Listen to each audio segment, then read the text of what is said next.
بسم اللہ الرحمن الرحیم۔ حضرت شیخ سعدی بیان کرتے ہیں کہ ایک دن موسم سرما کی ایک سرد رات میں شاہ تغرل اپنے کسی ضروری کام سے محل سے باہر نکلا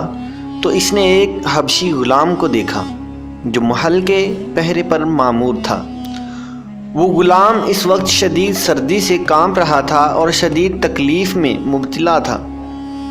شاہ تغرل نے اس کو کانپتے دیکھا تو اس پر ترس آ گیا اور اس کے پاس رک کر اس سے کہا کہ تم گھبراؤ نہیں، میں ابھی تمہارے لیے پوستین بھیجتا ہوں جو تمہیں سردی سے محفوظ رکھے گی۔ شاہ تغرل یہ کہہ کر جب محل میں واپس لوٹا تو اس حبشی غلام کو پوستین بھیجنا بھول گیا اور یہ بات اس کے ذہن سے نکل گئی کہ اس نے حبشی غلام کو پوستین بھیجنے کا وعدہ کیا ہے۔ اس حبشی غلام کو اس شدید سردی میں دوہری زحمت اٹھانا پڑی، ایک شدید سردی کی اور دوسری بادشاہ کے وعدے کے انتظار کی کہ وہ اس کے لیے پوستین بھیجے گا۔ حضرت شیخ سعدی رحمۃ اللہ تعالیٰ علیہ اس حقائق کو بیان کرنے کے بعد فرماتے ہیں کہ وہ مسافر جو منزل مقصود پر پہنچنے کے بعد اپنی خیموں میں آرام و سکون سے رہتے ہیں، اپنے ان بدنصیب دوستوں کی مصیبتوں کا اندازہ نہیں لگا سکتے جو ابھی سفر میں ہیں اور ان سے بچھڑ چکے ہیں۔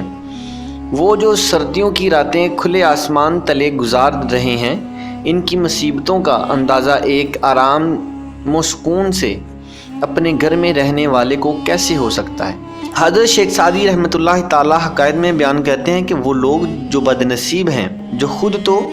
آسودہ حال ہیں مگر اپنے ارد گرد موجود ان لوگوں کی جانب توجہ نہیں دیتے جو ان تمام نعمتوں سے محروم ہیں۔ ہمیں چاہیے کہ ہم اپنے ارد گرد موجود ان مستحق لوگوں پر توجہ دیں جو ہماری امداد کے انتظار میں ہیں، اور اگر ہم نے کسی کی مدد کا کوئی وعدہ کیا ہے تو اسے وعدے کو بھی پورا کریں کہ وہ دوہری مصیبت میں مبتلا ہے۔ اول وسائل سے محروم ہونے کی وجہ سے جو مصیبت اس پر آن پڑی ہے، اور دوم ہمارے وعدے کی مصیبت کہ کب ہمارا وعدہ پورا ہوگا۔